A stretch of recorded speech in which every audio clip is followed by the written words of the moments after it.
चलो चलो जल्दी बनो, मैं तुम्हें अपने घर में दाने खाने के लिए नहीं लाया था, मुझे अंडा चाहिए, अंडा। पति जी ऐसा ना करें, आप देखना मैं एक न एक दिन माँ जरूर बनूंगी। मैं और बर्दाश्त नहीं कर सकता तुम्हें। मैंने सोचा था मेरा भी बेटा होगा, मैं बूढ़ा होने से पहले पहले उसे अच्छे से चोरियां करना सिखा दूंगा। ऐसे कालू कौवा आए दिन गौरी को ये बातें सुनाता था, क्योंकि उनकी शादी को कई साल हो गए थे और गौरी कौवी अभी तक माँ नहीं बनी थी। फिर दूसरे दिन गौरी कौवी रोती हुई अपनी माँ के पास जाती है। माँ, वो मुझे घर से निकाल देगा। उसने कहा है कि अगर मैं माँ ना बनी तो वो मुझे घर से निकाल देगा। गौरी बेटी, मेरे पास एक उपाय है जिससे कुछ दिन तक तो वो तुमसे लड़ाई नहीं करेगा। माँ बताएं बताएं, क्या उपाय है? गौरी बेटी, मैं तुम्हें एक प्लास्टिक का अंडा ला देती हूँ, तुम कालू से कहना कि ये अंडा तुमने दिया है। माँ बात तो ठीक है, मगर कालू को मालूम हो गया तो फिर क्या होगा? बेटी कुछ दिन तो निकालो, फिर देखेंगे बाद में क्या करना है। फिर गौरी कौवी अपनी माँ से प्लास्टिक का अंडा लेकर अपने घर वापस चली जाती है। कालू घर से बाहर था। गौरी वो प्लास्टिक का अंडा अपने घोंसले में रख लेती है। थोड़ी देर बाद कालू कौवा भी घर आ जाता है। कालू कालू, देखो देखो, मैंने अंडा दिया है। मैं ना कहती थी मैं एक ना एक दिन माँ जरूर बनूंगी। ये सुनकर कालू बहुत खुश होता है। मैं पिता बन गया, मैं अपने अंडे का पिता बन गया, मैं सबको बता कर आता हूँ। ऐसे खुशी खुशी कालू वहाँ से चला जाता है। उस दिन के बाद से कालू कौवा गौरी से लड़ाई ना करता, बल्कि वो उसके लिए भोजन लेकर आता। कभी कभी तो वो अपनी पत्नी के लिए मीठा फल भी ले आता। ऐसे ही कुछ दिन बहुत सुकून से गुजर जाते हैं और फिर एक दिन कालू कौवा गौरी से कहता है, गौरी अब तो 15 दिन होने को है, हमारे इस अंडे से बच्चा कब तक निकलेगा? पति जी मुझे तो इस बात का नहीं पता, मैं माँ से पूछ कर बताऊंगी। मैं चिड़िया से पूछ कर आता हूँ। कालू कौवा चिड़िया के पास जाता है। चिड़िया, मुझे एक बात तो बताओ, मेरी पत्नी ने अंडा दिया है मगर 15 दिन हो गए, अभी तक अंडे से बच्चा बाहर नहीं आया। क्या तुम्हें मालूम है कि कौवों के अंडों से बच्चे कितनी देर बाद निकलते हैं? कालू भैया 15 दिन तो बहुत ज्यादा है। कौवों के अंडों से बच्चे तो केवल 10 दिन बाद ही निकल आते हैं। आप ऐसा करें, अपनी पत्नी और अंडे को बुलबुल डॉक्टर के पास ले जाएं। क्या बुलबुल मुझे बता देगी कि अंडे से बच्चा कब निकलेगा? वो अंडे का चेकअप करके बता देगी कि कहीं अंडा खराब तो नहीं हो गया। ये सुनकर कालू कौवा दुखी हो जाता है। मैं आज ही गौरी और अंडे को बुलबुल डॉक्टर के पास लेकर जाता हूँ। गौरी चलो मेरे साथ चलो। मगर कहाँ पति जी? बुलबुल डॉक्टर के पास, और अपना ये अंडा भी उठा लो। ये सुनकर गौरी के पाँव तले से जमीन निकल जाती है। उसे मालूम हो जाता है कि आज वो फंस जाएगी। मैंने क्या कहा है, जल्दी चलो। डरते डरते गौरी वो प्लास्टिक का अंडा उठा लेती है और कालू के साथ चली जाती है। कौवे आप बाहर जाएं, यहाँ सिर्फ फीमेल पक्षी ही बैठ सकती हैं। कालू कौवा बाहर चला जाता है। गौरी ये क्या है? ये तो प्लास्टिक का अंडा है, इस अंडे से भी कोई बच्चा निकल सकता है क्या? गौरी रोने लग जाती है। हर रोज मुझे मारता था, मुझे बांझ बांझ कहकर चलाता था। फिर मेरी माँ ने मुझे ये उपाय बताया ताकि कुछ दिन तो सुकून से गुजर सके। मैं भी एक माँ हूँ, मैं तुम्हारा दुख समझ सकती हूँ। प्लीज बुलबुल दी, आप मेरे पति को अभी कुछ न बताना, वरना वो तो मुझे अभी के अभी अपने घर से निकाल देगा। गौरी दूसरे जंगल में एक अनाथालय है जहाँ केवल अंडे ही होते हैं। जो पक्षी मर जाते हैं या जिनके अंडे ज्यादा होते हैं वो उस अनाथालय को अंडे डोनेट कर देते हैं। आप वहाँ से अंडा ले लें। ये सुनकर तो गौरी की जान में जान आ जाती है। वो बहुत खुश होती है। फिर गौरी और कालू वहाँ से चले जाते हैं। क्या बताया है बुलबुल ने? बुलबुल ने कहा है कि हमारे अंडे से बच्चा निकलने में अभी कुछ दिन बाकी हैं। अच्छा आप आराम करें, मैं आपके लिए मीठा फल लेकर आता हूँ। कालू गौरी के लिए मीठा फल लेने चला जाता है। गौरी भी जल्दी से घर से निकलती है। वो सीधी दूसरे जंगल बुलबुल के बताए हुए अनाथालय में जाती है। तो अंडा चाहिए आपको?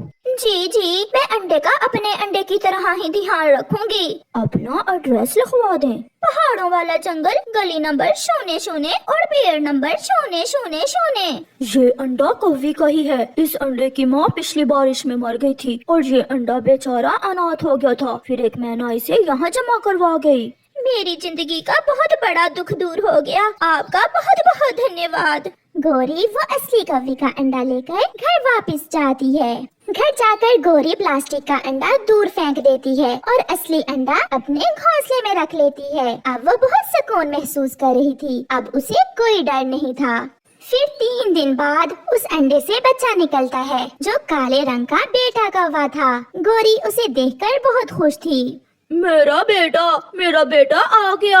मुझे आपका ही इंतजार था बेटे। मम्मा, मगर जो आवाज मैं अंडे में सुनता था वो आपकी तो ना थी। बेटा, कुछ दिन पहले मेरा गला खराब था, इसलिए आपको ऐसा लग रहा है। मेरे बेटे, अब जल्दी जल्दी से बड़े हो जाओ। मैं तुम्हें चोरियां करना सिखा दूंगा। फिर तुम लाना मेरे लिए दूसरों के घरों से भोजन चुरा कर।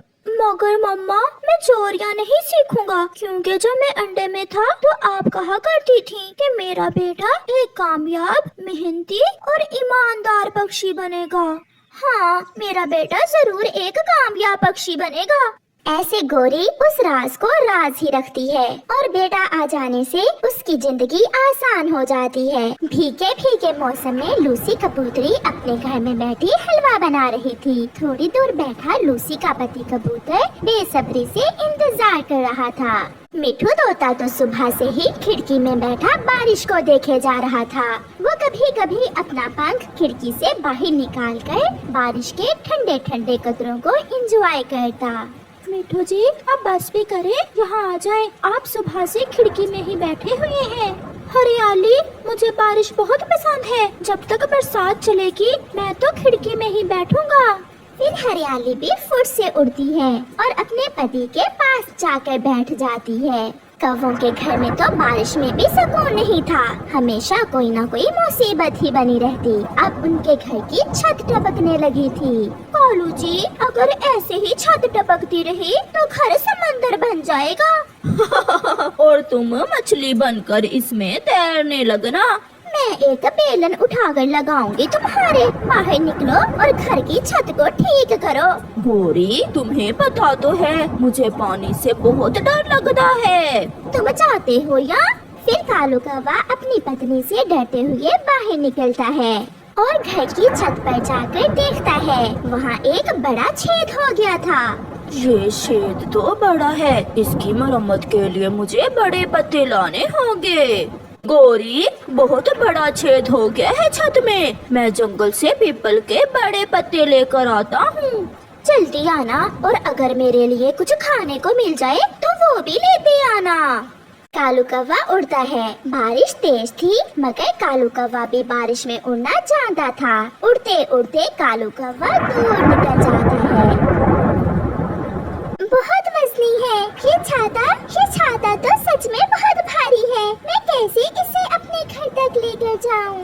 कालू कौवा भी चिड़िया को देखकर वहाँ आ जाता है। चिड़िया, ऐसी बारिश में तुम यहाँ क्या कर रही हो? कालू भैया, मेरे घर की छत टपकने लगी है। मैं घर से पत्ते लेने आई थी। यहाँ जो छाता किसी का गिरा पड़ा देखा तो सोचा इसे ही ले जाकर अपने घर की छत पर लगा देती हूँ। ये सुनकर कालू कौवा सोचने लगता है, यही समस्या तो मेरी भी है। तो फिर ये छाता तो मेरे पास होना चाहिए।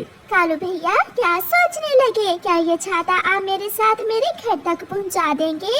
ये छाता तो मेरी दादी का है। ये मेरी दादी के घर से हवा के जोर से उड़कर आया होगा। लाओ, ये मुझे दे दो। तुम बहुत बुरे हो, हर चीज को अपना बना लेते हो।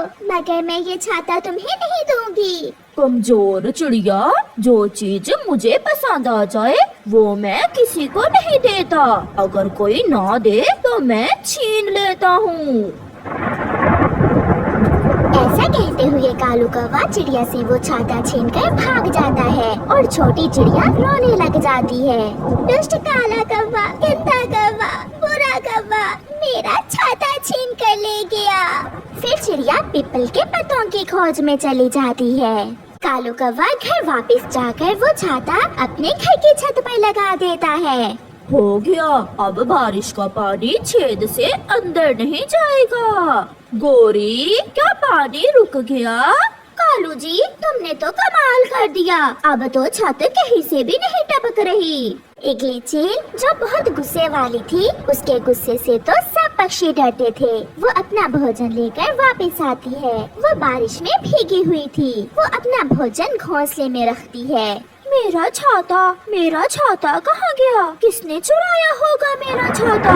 जरूर किसी ने चुराया होगा मेरा छाता। इगली चील वहाँ से उड़ती है। कालू जी, तुमने बहुत अच्छा किया जो चिड़िया से वो छाता छीन लिया। अब बारिश के दिन हमारा घर सुरक्षित रहेगा। कालू कहते हैं मुझे कालू, मैं बहुत शक्तिशाली हूँ। चील उड़ती हुई मिट्ठू तोते के घर आती है। मिट्ठू खिड़की में बैठा हुआ था। मिठू, क्या तुमने मेरा छाता तो नहीं देखा? नहीं चील, मैंने नहीं देखा आपका छाता। चील आगे बढ़ती है। चील दी, आप और ऐसी बारिश में यहाँ? मेरा छाता किसी ने चुरा लिया है चिड़िया। कहीं तुमने मेरा छाता तो नहीं देखा? तो फिर वो छाता चील दी का था। चील दी, मैंने देखा आपका छाता वो दुष्ट कौवा लेकर जा रहा था। वो सामने बेरी के पेड़ पर है उसका घर। ऐसी बारिश में मुझे इतना तंग किया उस दुष्ट कौवे ने, मैं छोड़ूंगी नहीं उसे अब। चील गुस्से में वहाँ से उड़ती है। तो उन कौवों ने मेरा छाता यहाँ अपने घर की छत पर लगा रखा है। कौन है? मैं चील हूँ, मिठाई लेकर आई हूँ, जल्दी दरवाजा खोलो। मिठाई का सुनकर गोरी जल्दी से दरवाजा खोलती है। मगर जैसे ही गोरी दरवाजा खोलती है, चील गोरी की पिटाई शुरू कर देती है। कालू भागा आता है। चील उसे भी पकड़ लेती है और उनकी खूब धुलाई होती है। दुष्ट कौवे, ये छाता क्यों चुराया तुमने मेरा? ऐसे कहते हुए चील अपना छाता लेकर वहाँ से चली जाती है। कालू, तुमने तो कहा था कि तुम ये छाता चिड़िया से छीन कर लाए हो। गोरी, लाया तो चिड़िया से ही छीन कर था, मगर न जाने क्यों हम हमेशा पिटते हैं, और वो भी चील से। ऐसे गोरी कौवी और कालू कौवे को बुरे काम की सजा मिलती है। प्यारे दोस्तों, इस कहानी से हमें सीख मिलती है, जो किसी का बुरा करता है अंत में उसका अपना ही बुरा होता है।